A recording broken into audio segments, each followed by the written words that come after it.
Hello students, आज इस video में हम class 6 book RS Agarwal chapter 10 ratio proportion and unitary method exercise 10B question 5 से स्टार्ट करेंगे। बच्चों, एक्सरसाइज 10B की सेकंड वीडियो है। अगर आप क्वेश्चन 1 से लेकर 4 तक की वीडियो देखना चाहते हैं तो ऊपर आई बटन में लिंक दिया गया, वहाँ से देख सकते हैं। बच्चों, अगर आप एक्सरसाइज 10A, 10C, 10D और टेस्ट पेपर 10 की वीडियो देखना चाहते हैं तो इस वीडियो के एंड स्क्रीन में चैप्टर 10 की प्लेलिस्ट का लिंक दिया गया है, आप वहाँ से देख सकते हैं। बच्चों, क्वेश्चन 5 है, determine if the following ratios form of proportion. हमने ये देखना है, ये रेशियोज दी हुई है, ये प्रोपोर्शन में है या नहीं है। ठीक है, तो बच्चों जो पार्ट 1 है वो है 25 centimetre ratio 1 metre and ₹40 ratio ₹160। अब बच्चों मैंने आपको अगर मेरी वीडियोस देख रहे हैं तो मैंने आपको हमेशा बताया है कि हमने ये यूनिट जो सेम होनी चाहिए। ठीक है, तो हम क्या करते हैं, मीटर को सेंटीमीटर में कन्वर्ट कर देंगे, क्योंकि 1 मीटर इक्वल टू 100 सेंटीमीटर। ठीक है, तो 25 सेंटीमीटर 1 को हमने 100 से मल्टीप्लाई किया है तो कितना आ गया 100 सेंटीमीटर। अब इक्वल टू यहाँ पर कितना है ₹40 रेशियो ₹160। राइट। अब बच्चों यहाँ पर आप देखो, प्रोडक्ट ऑफ स्ट्रीम और प्रोडक्ट ऑफ मीन का भी फॉर्मूला लगा सकते हैं। ठीक है, मैं ऑलरेडी आपको लास्ट वीडियो में मैंने बता दिया है। या तो आप इसको ऐसे कर सकते हैं, जैसे 25 अपॉन ये 100 है। जब इस तरह से रेशियो की फॉर्म में होते हैं तो इट मीन्स कि वो क्या है, फ्रैक्शन की फॉर्म में है। तो हम इसको कैसे लिख सकते हैं, 25 अपॉन 100 इक्वल टू यहाँ पर क्या है 40 अपॉन 160। बस एक चीज़ का ध्यान रखना है, जो पहले लिखे हैं वो हमने पहले लिखना है और जो बाद में लिखा है उसको हमने नीचे डिनोमिनेटर में लिखना है। 25 1 ज़ा 25, 25 4 ज़ा 100, 0 से 0 कट गई, 4 1 ज़ा 4, 4 4 ज़ा 16। तो हमारे पास क्या गया 1/4 इक्वल टू 1/4। ठीक है, तो दोनों इक्वल है, तो हम कह सकते हैं hence ratios are in proportion. Hence ratios are in proportion, या the given ratios are in proportions. ठीक है बच्चों, अब हम करते हैं पार्ट 2। पार्ट 2 क्या दिया गया है, 39 litres ratio 65 litres and 6 bottles ratio 10 bottles. ठीक है, अब बच्चों यहाँ पर क्या है, यहाँ पर यूनिट सेम है। ठीक है ना, तो इसको हम कैसे लिखते हैं, 39 litre ratio 65 litre equal to 6 bottles ratio 10 bottles. ठीक है बच्चों, अब हम इसको, ये वाली रेशियो है, इसको हम फ्रैक्शन की फॉर्म में लिखेंगे। तो पहले 39 अपॉन 65 आ गया इक्वल टू, तो यहाँ पर क्या आ गया 6/10 आ गया। ठीक है, अब ये कौन से टेबल पे कट जाएगा, ये तो कट जाएगा 2 3 ज़ा 6, 2 5 ज़ा 10, और ये कौन से टेबल में कट जाएगा, ये 13 के टेबल में कट जाएगा। 13 3 ज़ा 39, 13 5 ज़ा 65। तो हमारे पास क्या आ गया 3/5 इक्वल टू 3/5। ठीक है, तो हम लिख देंगे हैंस। ठीक है, क्या लिख सकते हैं, hence the given ratios are in proportion. ठीक है ना, या ऐसे भी लिख सकते हैं, जो मर्जी वर्डिंग लिख सकते हैं आप। अब हम करते हैं पार्ट 3। अगर पार्ट 3 क्या है, 200 मिली litre ratio 2.5 litre and ₹4 ratio ₹50। अब बच्चों यहाँ पर क्या है, 2.5 लीटर है और यहाँ पर मिली लीटर दिया गया है। ठीक है, और यहाँ पर रुपीज़, यहाँ पर तो यूनिट सेम है बट यहाँ पर हमने इसको कन्वर्ट करना है। तो हम क्या करेंगे, लीटर को मिली लीटर में कन्वर्ट करेंगे। तो हमें पता है कि 1 litre equal to 1000 millilitre. ठीक है, तो 200 मिली लीटर रेशियो 2.5 मल्टीप्लाई 1000। ठीक है बच्चों, इक्वल टू रुपीज़, यहाँ पर मिली लीटर लिख देते हैं ना, ₹4 रेशियो ₹50। अब बच्चों यहाँ पर कितना आ जाएगा, यहाँ पर 2.5 को 1000 से मल्टीप्लाई किया तो कितना आ गया 125,000 आ गया। अब यहाँ पर क्या है, डेसिमल के बाद 1 डिजिट है तो हम 1 डिजिट छोड़ के डेसिमल लगाएंगे तो कितना आ जाएगा 2500 मिलीलीटर। तो क्या बनी हमारी इक्वेशन यहाँ पर 200 मिलीलीटर रेशो 2500 मिलीलीटर। ये आपको समझ आ गया 2500 किससे आया, क्योंकि 2.5 को 1000 से मल्टीप्लाई किया तो हमारे पास आया 25,000। तो हमारे पास यहाँ पर डेसिमल के बाद 1 डिजिट है तो हमने 1 डिजिट छोड़ के डेसिमल लगाया तो 2500 मिलीलीटर आ गया। रेशो ₹4, रेशो ₹50 है ना, एक बार देख लेती हूँ मैं, हाँ 50 है। अब इसका क्या रेशो बनेगा 200/2500 इक्वल टू 4/50। 2 0 कटिए। अब ये 2 2 ज़ा 4, 2 2 ज़ा 4, 2 5 ज़ा 10, आगे ऊपर नीचे किसी नंबर भी कट रहे हैं तो हमारे पास क्या आ गया 2/25 इक्वल टू 2/25। सेम नंबर आ गया तो हम लिखेंगे hence the given ratios are equal या इन प्रोपोर्शन, कुछ भी लिख सकते हो बच्चों, आर इन प्रोपोर्शंस। ठीक है, अब हम करते हैं पार्ट 4। बच्चों क्वेश्चन 4 है 2 kg ratio 8 kg and 25 gram ratio 625 kg। अब बच्चों यहाँ पर क्या है, हमारी यूनिट सेम नहीं है, ठीक है ना। तो हम क्या करते हैं बच्चों, देखो यहाँ पर अगर ग्राम को कन्वर्ट करेंगे केजी में तो हमें डिवाइड करना पड़ेगा, ठीक है ना। तो हम क्या करते हैं केजी को ग्राम में कन्वर्ट कर देते हैं। क्यों, क्योंकि 1 kg इक्वल टू 1000 ग्राम, ठीक है। तो इजी वाला मेथड यूज़ करेंगे, या तो इसको आप डिवाइड कर दो तो यहाँ पर क्या आएगा 25/1000 आ जाएगा, ठीक है ना। तो उसमें क्या होता है, मोस्टली बच्चे कंफ्यूज हो जाते हैं, तो हम इजी वाला मेथड करेंगे। हम यहाँ पर क्या है, जब भी बड़े से छोटे में कन्वर्ट करने हैं तो बच्चों मल्टीप्लाई करते हैं। देखो केजी बड़ा होता है ग्राम से तो हमने मल्टीप्लाई किया, तो हम क्या करेंगे कि जैसे केजी वहाँ पर क्या 1000 से मल्टीप्लाई करेंगे, यहाँ पर क्या करेंगे 2 को 1000 से मल्टीप्लाई किया ग्राम में हो जाएगा, फिर 80 को 1000 से मल्टीप्लाई करेंगे ग्राम, फिर 2 इक्वल टू 25 ग्राम है, ये तो हम 25 ग्राम ही लिख देते हैं इसको। अब यहाँ पर 625 है, सॉरी बच्चों यहाँ पर एक ही आएगी, इंटू 1000, ठीक है। तो यहाँ पर क्या बन गया 2000 ग्राम, 80,000 ग्राम, 25 ग्राम, और यह कहना है 625,000 ग्राम, ठीक है बच्चों। इसलिए क्वेश्चन को इजी बनाने की तरफ ध्यान देना है।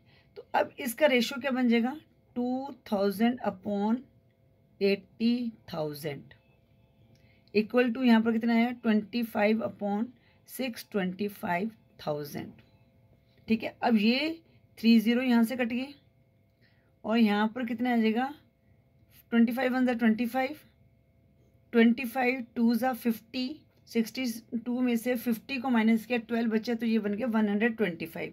25 5 कितना आता है 125, तो यहाँ पर आ गया 25,000, और यहाँ पर 2 1 2, 2 4 8, ठीक है ना, 40 आ गया। तो हमारे पास क्या आया 1/40 इक्वल टू 1/25,000। इट मीन्स वो इक्वल नहीं है, ठीक है ना। तो यहाँ पर लिखेंगे hence the given ratios are not in proportion, ठीक है बच्चों। इस तरह से हम इसको सॉल्व करना था। क्वेश्चन 5 को आप प्रोडक्ट जो मैंने लास्ट वीडियो में सिखाया था उससे भी कर सकते हैं, ठीक है। तो यहाँ पर क्या है product of extreme equal to product of mean. आपको पता है ये बाहर वाले क्या हैं, ये एक्सट्रीम होते हैं, इनको मल्टीप्लाई करना है, और मीन जो बीच वाले होते हैं अगर ये इक्वल हैं तो रेशियोज आर इन प्रोपोर्शन, या इस वे में भी आप इनको कर सकते हैं। अब बच्चों हम करते हैं क्वेश्चन 6। बच्चों क्वेश्चन 6 है इन a proportion the first second and fourth term are 51 68 and 108 respectively, find the third term.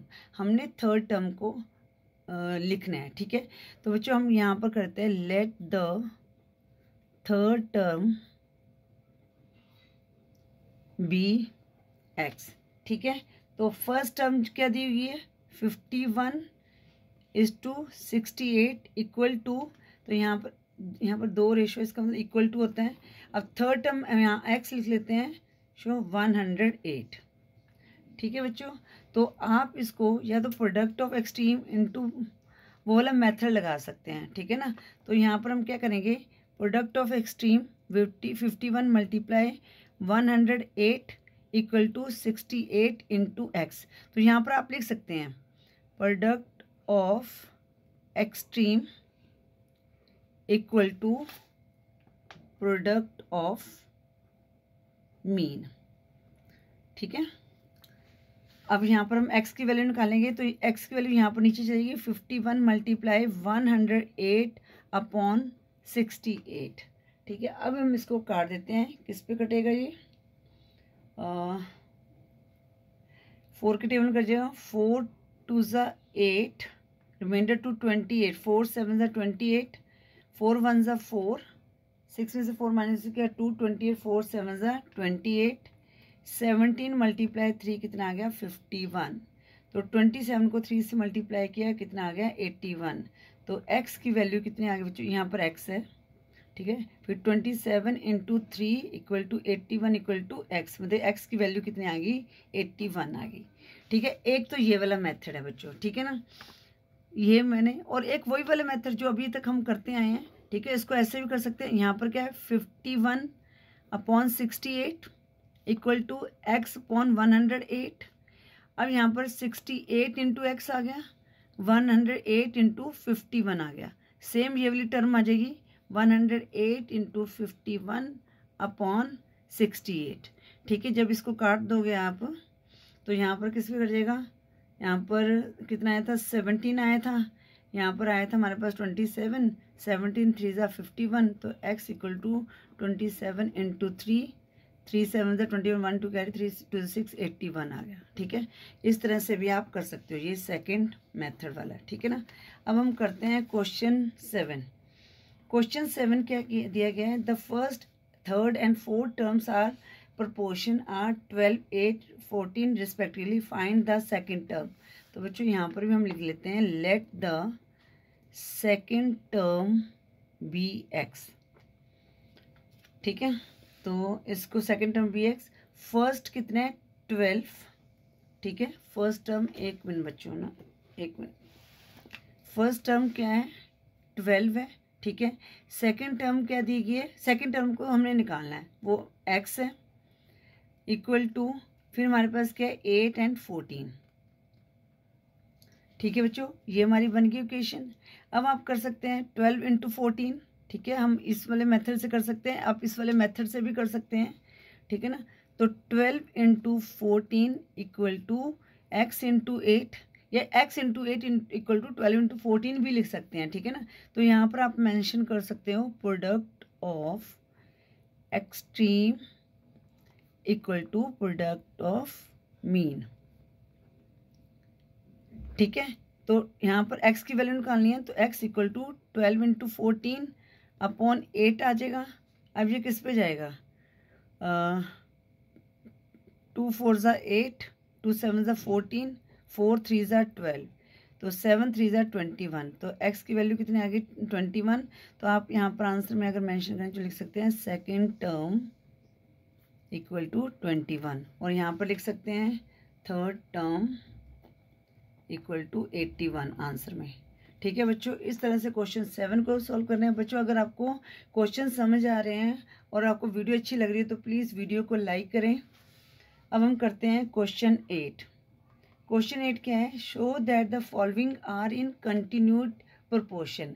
अब बच्चों ये कंटिन्यू प्रोपोर्शन का मतलब क्या होता है कि हमारे पास जैसे ये 3 टर्म्स दिए गए हैं ना, तो ये 3 टर्म जो बीच वाली टर्म्स है उसको हम 2 बार लिखेंगे, मीन समझते हैं उसको। ठीक है ना, अब यहाँ पर क्या दिए गए, पार्ट 1 48 60 75, तो यहाँ पर क्या बोला गया, show that the following numbers are in continued proportion.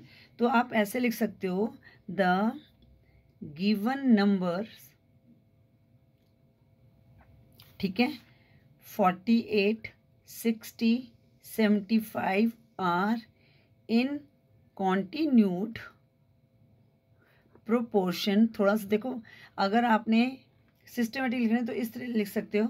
तो हमारे पास क्या आ गया 48:60 अब 60 को जो हम 2 बार लिखेंगे 75, ठीक है। अब प्रोडक्ट ऑफ एक्सट्रीम, तो आप यहाँ पर क्या कर सकते हैं 48 × 75 = 60 × 60। तो यहाँ पर लिख सकते हैं product of extreme equal to product of mean, ठीक है, मीन्स।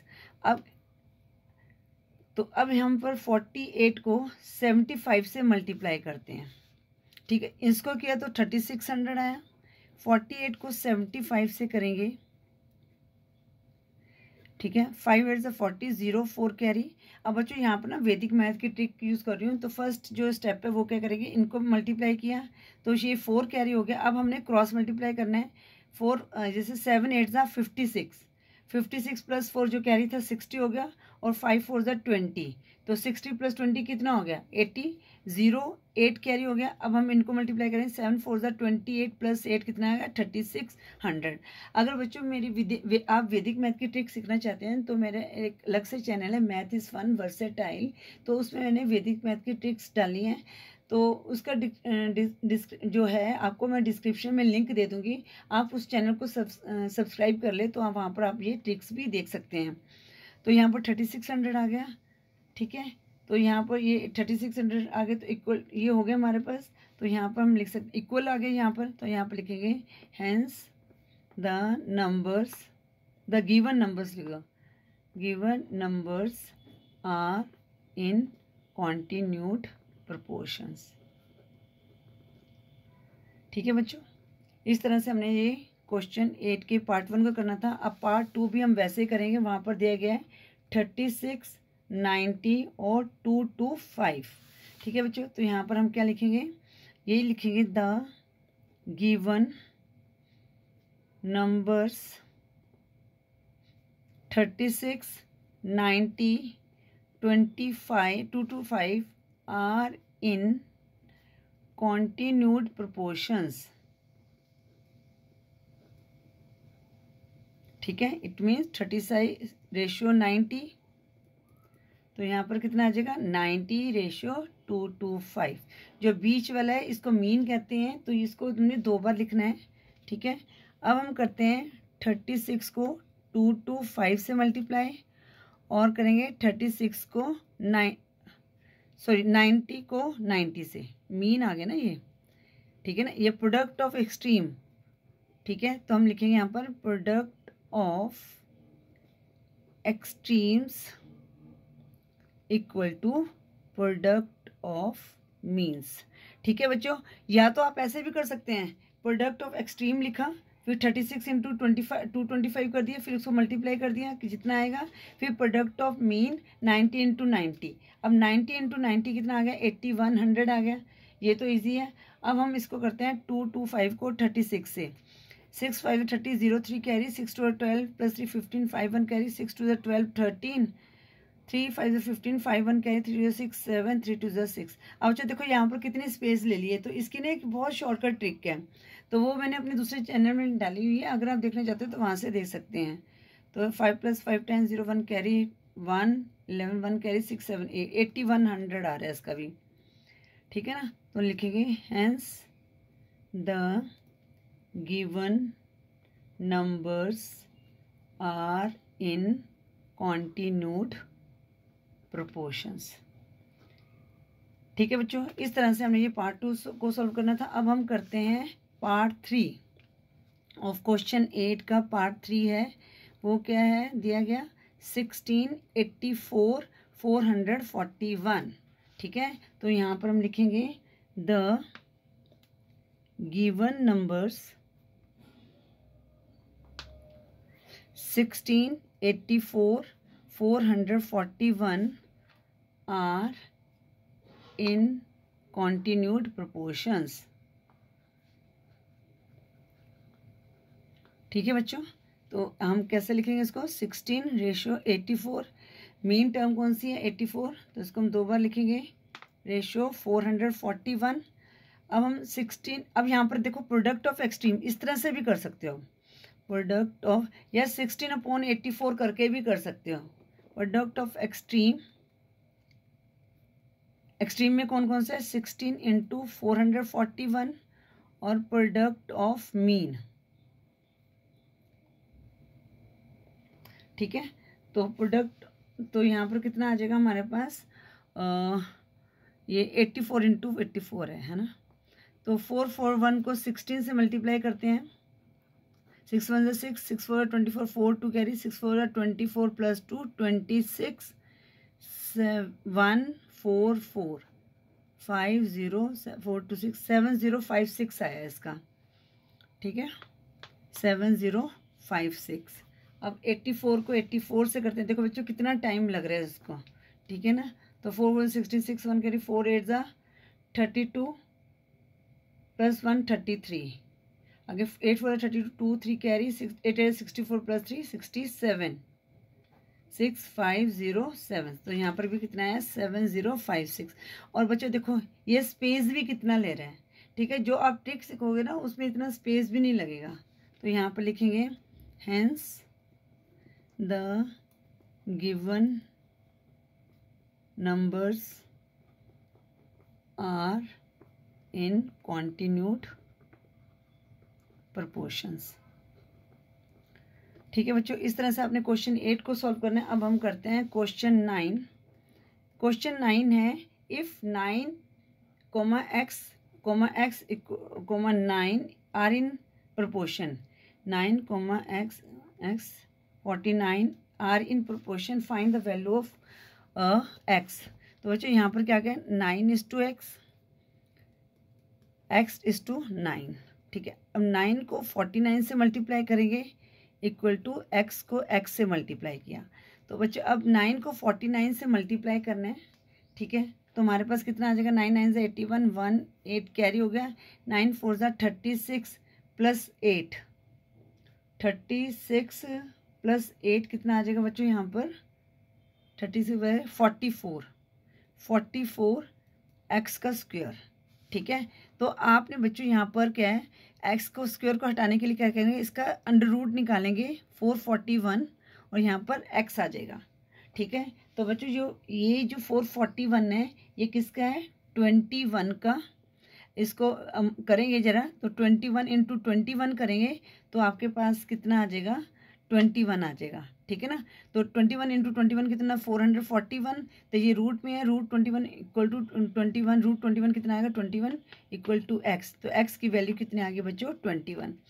और बच्चों इसको ना एक शॉर्ट भी हम ये बताते हैं, जैसे अब यहाँ पर 9 है, 9 × 49, तो 9 कितना होगा, 3 × 3 और इंटू 7 × 7 आ गया हमारे पास, रूट में आ गया ना ये। अगर हम यहाँ से इस स्टेप से, ठीक है ना, यहाँ पर क्या करते हैं, यहाँ पर हम 9 × 49 है, 9 × 49 इक्वल टू x स्क्वायर है। तो यहाँ पर इक्वल टू x आ गया, ठीक है। तो 9 किसका स्क्वायर हो गया, 3 का। तो 3 को 2 बार लिख दिया, और 49 7 का स्क्वायर है। तो 3, ये 2 पेयर का एक 3 बन गया, इस पेयर का एक 7 बन गया, इक्वल टू x। तो 21 इक्वल टू x वैल्यू आ गई, ठीक है। तो मैंने आपको दोनों तरीके से समझा दिया। आई होप ये क्वेश्चन 9 भी आपको समझ आ गया होगा। बच्चों अगर आपको क्वेश्चन समझ आ रहे हैं तो प्लीज़, अगर आपने वीडियो को लाइक नहीं किया तो वीडियो को लाइक जरूर करें। अब हम करते हैं क्वेश्चन 10। क्वेश्चन 10 क्या है, an electric pole cast a shadow of length 20 metre at a time when a tree 6 meter high cast a shadow of length 8 meter, find the height of the pole। हमने पोल की height निकालनी है, ठीक है। तो बच्चों इसको हम, तो बच्चों सबसे पहले हमने क्या करनी है, हाइट ऑफ पोल को x मान लेना है। Let the height of pole x क्या दिया हुआ है, x मीटर, ठीक है। अब हमने इसको प्रोपोर्शन की फॉर्म में, रेशो की फॉर्म में लिखना है, ठीक है ना। तो यहाँ पर क्या है, an electric pole cast a shadow of length 20 metre at a time when 6 metre height. तो अब यहाँ पर क्या है, इलेक्ट्रिक पोल के शेडो की लेंथ लिखनी है और इलेक्ट्रिक पोल के हाइट लिखनी है। हाइट कितनी है, 20 मीटर, ठीक है ना। तो इलेक्ट्रिक पोल की हमने क्या माना था, हाइट ऑफ पोल एक्स माना था, तो इसको कैसे लिखेंगे, रेशियो की फॉर्म में लिखते हैं, अपॉन की फॉर्म में लिख लो आप, ठीक है, हाइट ऑफ पोल, ठीक है, अपॉन, अब यहाँ पर क्या है हमारे पास इलेक्ट्रिक पोल, और लेंथ ऑफ, हाइट ऑफ पोल हमने निकालनी है, एक्स मान लिया, तो इलेक्ट्रिक पोल का शेडो, लेंथ ऑफ शेडो कितनी होगी बच्चों, ठीक है, लेंथ ऑफ शेडो लिख दिया, इक्वल टू, अब यहाँ पर क्या लिखेंगे, ट्री की लिखेंगे, अब ट्री का क्या है 6 मीटर हाइट, कहाँ सा शेडो ऑफ लेंथ 8 मीटर, तो यहाँ पर लिखेंगे height of tree, height of tree upon length of, यहाँ पर length of shadow of tree, ठीक है। अब हाइट ऑफ पोल को हमने एक्स माना था, तो जो शेडो है पोल की, यहाँ पर length of shadow, length of pole of shadow, ठीक है, तो यहाँ पर पोल की कितनी है 20 metre, equal to height of tree, height of tree 6 metre, और लेंथ कितनी शेडो की 8 मीटर, 6/8, ठीक है बच्चों, समझ आया। या तो देखो, या तो आप इस तरह से आप रेशो की फॉर्म में लिख लो, या तो देखो हमने हाइट ऑफ पोल लिखा है तो एक्स, ठीक है, रेशो, अब हमने क्या लिखनी है, पोल की हमने शेडो लिखनी है, ठीक है, तो वो कितनी थी 20, equal to height of tree लिखेंगे पहले 6, फिर शेडो की हम लिखेंगे 8, अब आपने इसको इससे मल्टीप्लाई कर देना है, इसको इससे मल्टीप्लाई कर देना है, ठीक है, इस तरह से भी बना सकते हैं, या तो आप इस तरह से फ्रैक्शन की फॉर्म में लिख दो, ताकि जैसे जैसे देखो क्वेश्चन जैसे जैसे था वैसे मैंने लिखा है, an electric pole cast shadow of length 20 metre, तो हमने क्या किया था, पोल की जो हाइट है उसको हमने एक्स मान लिया था, तो मैंने लिख दिया हाइट ऑफ पोल, ठीक है, upon length of pole of shadow, तो ये थोड़ा सा ताकि समझ आ जाए, यहाँ पर हमने पोल का ले लिया और यहाँ पर हमने ट्री का ले लिया, तो ऊपर हमने हाइट ली थी पोल की, तो यहाँ पर हम हाइट लेंगे ट्री की, और नीचे हमने शेडो ली थी पोल की, तो नीचे हम ट्री की ही शेडो लेंगे, ठीक है, तो ये हमारे पास इक्वेशन बन गई, क्रॉस मल्टीप्लाई किए